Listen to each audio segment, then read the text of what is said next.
Stage 4 మోకాళ్ల అరుగుదలకి నొప్పి లేకుండా కీళ్ల మార్పిడి ఆపరేషన్ చేయబడును. Doctor Ramesh Gajula, endoscopic spine ortho surgeon and pain physician, పెనిషియా spine pain ortho and sleep center, Uppal, Hyderabad. ఉదయం 10:30 గంటల నుండే మద్యం టెండర్లకు సంబంధించిన డ్రా మొదలైంది. నిజామాబాద్ జిల్లాలో 102 మద్యం షాపులు ఉన్నాయి. అదేవిధంగా కామారెడ్డి జిల్లాలో 49 మద్యం షాపులు. మొత్తంగా ఉమ్మడి జిల్లా వ్యాప్తంగా 151 మద్యం టెండర్లకు సంబంధించి డ్రా మొదలైంది. పూర్తి స్థాయిలో ఈరోజు సాయంత్రం వరకు అన్ని డ్రా తీసే వరకు కూడా కొనసాగుతుంది. అత్యధికంగా నిజామాబాద్ జిల్లాలో ఏర్గట్ల మద్యం షాప్కు 97 దరఖాస్తులు వచ్చాయి. అందులో ప్రధానంగా ఒక్కో దరఖాస్తుకు 3 లక్షల చొప్పున దరఖాస్తులకు సంబంధించి ఉదయం లోపలికి వెళ్ళి వచ్చే వ్యక్తులు టెండర్లు వేస్తారు. మీరు ఎన్నింటికి టెండర్ వేస్తారు? ఏం చేస్తారు? ఎన్నిటికి టెండరా? ఎన్ని షాపులకు వేస్తారు? ఒక 5. ఎవరెవరు? సిండికేట్ గారా? ఇక్కడ కొంతమంది మిత్రులను కలిపి వేసేసుకున్నాం. ఎక్కడ దానికి వేస్తారు? ఇక్కడ నిజామాబాద్, మాణిక్ బండార్, రంకాపూర్, ఇట్లా డిఫరెంట్ ప్లేస్లో. అంటే వస్తాయి అనుకుంటున్నారా? అంటే మొత్తంగా 3-4 షాపులకు వేసామని చెప్తున్నారు. ఒక్కో టెండర్కి అంటే ఒక్కో దరఖాస్తుకి 3 లక్షల చొప్పున ఉంది. దానివల్ల మీరు చాలామంది కలిసి సిండికేట్గా వేసినట్లు తెలుస్తుంది. అసలు ఆ సిండికేట్లో వేయడం వల్ల మీ అందరికీ గ్రూప్గా ఎన్ని వయసులు వస్తాయి అనుకుంటున్నారు? సిండికేట్లు ఇవ్వలేదు, అసలు నేను వేయలేదు, నేను ఓన్గానే చేశాను. వస్తే లక్కీ, లేకపోతే లేదు. వ్యాపారం అది. అంటే 3 లక్షలు పోయినట్లే కదా? 3 లక్షలు పోయినట్టే. అంటే ముందే ప్రిపేర్ కదా, 3 లక్షలు పోతాయని తెలిసే వేయడం జరిగింది కదా, అదన్నమాట. కాకపోతే ఇక్కడ ప్రతి మనిషి ఆశాజీవి కాబట్టి డ్రా అనే పద్ధతి ఒక ఆశతో కూడుకున్నది.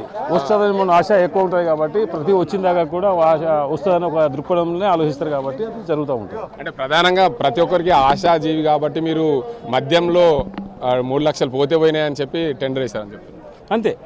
అంతే ఆశాజీవి, మనిషి అంటే ఆశాజీవి కాబట్టి మధ్యలో పోతాయని తెలిసే వేస్తాం. ఒకవేళ వస్తే ఒక వ్యాపారం నడుస్తుంది కదా ఏదో రకంగా అని చెప్పేసి అనుకుంటాం. Thank you.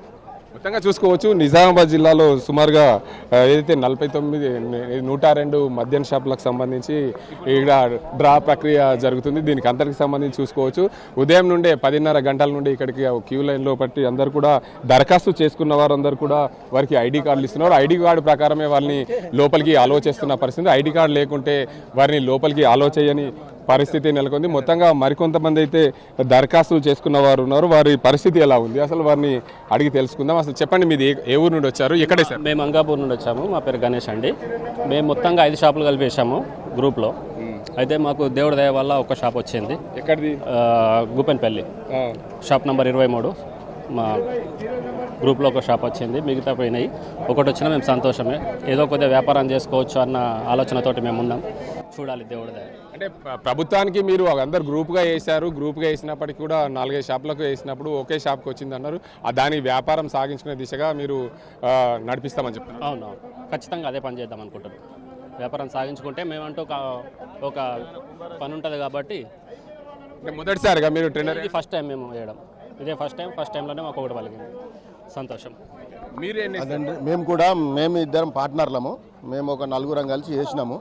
మాకు సంతోషకరమైన విషయం ఏంటంటే మాకు 5 వైన్స్లు వేసినాము. అందులో ఒకటి వెళ్ళింది అంటే ఆర్థికంగా ఎంతో కొద్ది బలోపేతం అవుతాయి. అంటే నేను ఒక్కరిని కాదు, మా పార్ట్నర్లు 5 మెంబర్స్ పార్ట్నర్లల్లో 5 కుటుంబాలు కొద్దిగా ఆర్థికంగా బలపడితే మరి 10 మందికి ఉపాధి కల్పిస్తామని కోరుకుంటున్నాం. ఈ గవర్నమెంట్ అయితే ప్రధానంగా ఇప్పుడు మీరు 5 కలిసి వేశారు, 15 లక్షలు ఒక షాపు రావడం. అంటే 15 లక్షలు పెట్టారు గవర్నమెంట్కు, ఒకటే షాప్ వచ్చింది. అంటే ఒక షాపు విలువ మీకు 15 లక్షలు. ఇప్పుడు 15 లక్షలు అంటే నేను 5 షాపులకు వేసినాం. 5 షాపులకి వెళ్ళి 15 లక్షలు పోయినా కానీ మేము ఆ 15 లక్షలు ఈ రూపకంగా వైన్స్ని నడిపి సంపాదించుకోగలుగుతాం. మాకు వచ్చే కష్టాన్ని కొద్దిగా ఎక్కువ కష్టపడి ఎక్కువ మోతాదులో అమ్మే ప్రయత్నం చేసి కొద్దిగా లాభసాయకరంగా బిజినెస్ చేయాలని అనుకుంటున్నాం. అంటే ప్రతి ఒక్కరు మద్యం తాగే వాళ్ళందరూ ప్రభుత్వానికి ట్యాక్సీలు కడుతున్నామని ఇటీవల కాలంలో సోషల్ మీడియాలో వైరల్ అయింది. అంటే మీరు మందికి తాగించి మీరు ప్రభుత్వం పన్నులు కట్టి ఇటు ప్రజల దగ్గర మద్యం నుంచి తాగే దగ్గర నుండి డబ్బులు వసూలు చేసి మీరు అధిక లాభాలు సంపాదించిన ప్రధాన ధ్యేయం. మేము అనుకునేది వాస్తవంగా ఏంటంటే గవర్నమెంట్ని ఇంతకుముందు ఎన్టీ రామారావు ఉన్నప్పుడే మద్యం దుకాణాలన్నీ బంద్ చేసిండు. అదే విధంగా కొనసాగితే నాకు వచ్చిన టెండర్ని కూడా నాకు ₹1 లేకుండా మొత్తం టోటల్ టెండర్లు క్యాన్సిల్ చేసినా సరే నేను చాలా సంతోషిస్తా. మాకు డబ్బులు వాపస్ ఇవ్వకున్నా సరే పర్వాలేదు. దయచేసి కాంగ్రెస్ ప్రభుత్వానికి కూడా కృతజ్ఞత తెలుపుకోవాలనుకుంటే మొత్తానికి మద్యమే బంద్ చేయండి, మాకు ఏం ప్రాబ్లం లేదు, మేము కట్టిన డబ్బులు కూడా మాకు ఇవ్వకుండా పర్వాలేదు. అంటే నా ఉద్దేశము, నేను ఒక్కరిని వేసినా కాబట్టి నా ఉద్దేశంగా చెప్తున్నా, కానీ వేరే వాళ్ళు వేసిన దానికి నేను బాధ్యుని కాదు. దీనికి మాత్రం నేను 100% నేను సపోర్ట్ చేయగలుగుతాను. అన్ని మద్యం షాపులే బంద్ చేయండి, పర్వాలేదు. ఆరోగ్యపరంగా కూడా ఎన్నో వేల కుటుంబాలు ఇవ్వాలన్న నాకు ఒక్క వైన్స్ వాళ్ళతో 4 కుటుంబాలు బాగుపడేయచ్చు, కానీ కొన్ని లక్షల కోట్ల కుటుంబాలు బాగుపడే అవకాశం ఉంటాయి ఈ వైన్సులు బంద్ చేస్తే.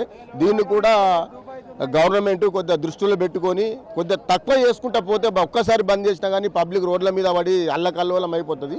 దీన్ని దృష్టిలో పెట్టుకొని కొద్దిగా పెంచకుండా తగ్గించుకుంటా పోతే రేపటి తరాలకు భవిష్యత్తులో పిల్లల జీవితాలతో కూడా బాగుపడతాయి.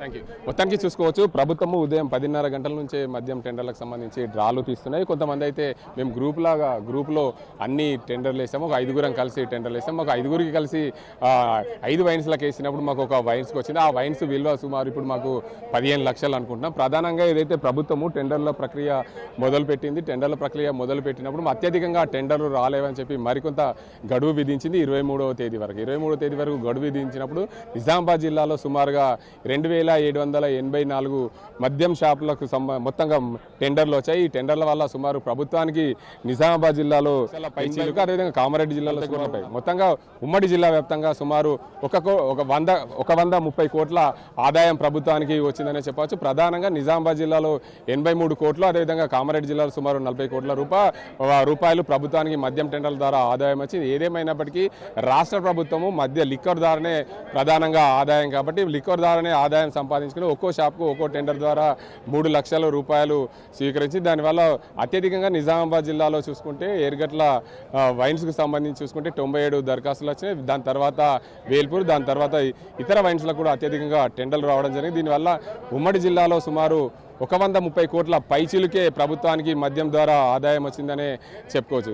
ఏదేమైనప్పటికీ మద్యం టెండర్లు దక్కించుకున్న వారు ప్రధానంగా చెప్తుందని, నాకు ఒక షాపు వచ్చింది, 4 షాపులకు సంబంధించి పోయినప్పటికీ ఒక షాప్ ద్వారా నేను ఆదాయం సంపాదించిన. ప్రభుత్వము రాను మద్యం షాపులకు సంబంధించి దుకాణాలు తక్కువ చేస్తే, మద్యాన్ని బంద్ చేస్తే నేను కూడా దాన్ని స్వీకరిస్తానని చెప్పి మద్యం టెండర్లు వేసిన వ్యక్తులు చెప్తున్న పరిస్థితి. భావితరాలకు మద్యాన్ని తాగించకుండా ప్రభుత్వానికి ఈ మద్యం ద్వారా వచ్చే ఆదాయం కాకుండా ఇతర మార్గాల ద్వారా ఆదాయాన్ని సంపాదించి ప్రభుత్వానికి మద్యం ద్వారా వచ్చే ఆదాయాన్ని తగ్గించి ప్రజలందరికీ కూడా బాగు చేస్తే బాగుంటుంది. కాంగ్రెస్ ప్రభుత్వానికి నేను విన్నవిస్తున్నానని చెప్పి ఒక మద్యం టెండర్ దక్కించుకున్న వ్యక్తులు చెప్తున్న పరిస్థితి. ఇది ఇక్కడ పరిస్థితి. కెమెరా సాజింతో గంగారెడ్డి, RTV నిజామాబాద్. తెలుగులో ఫాస్టెస్ట్ న్యూస్ ఇప్పుడు కొత్త అవతారంలో 5 సెకండ్లోనే పూర్తి వార్తా సమాచారం మీ చేతిలో.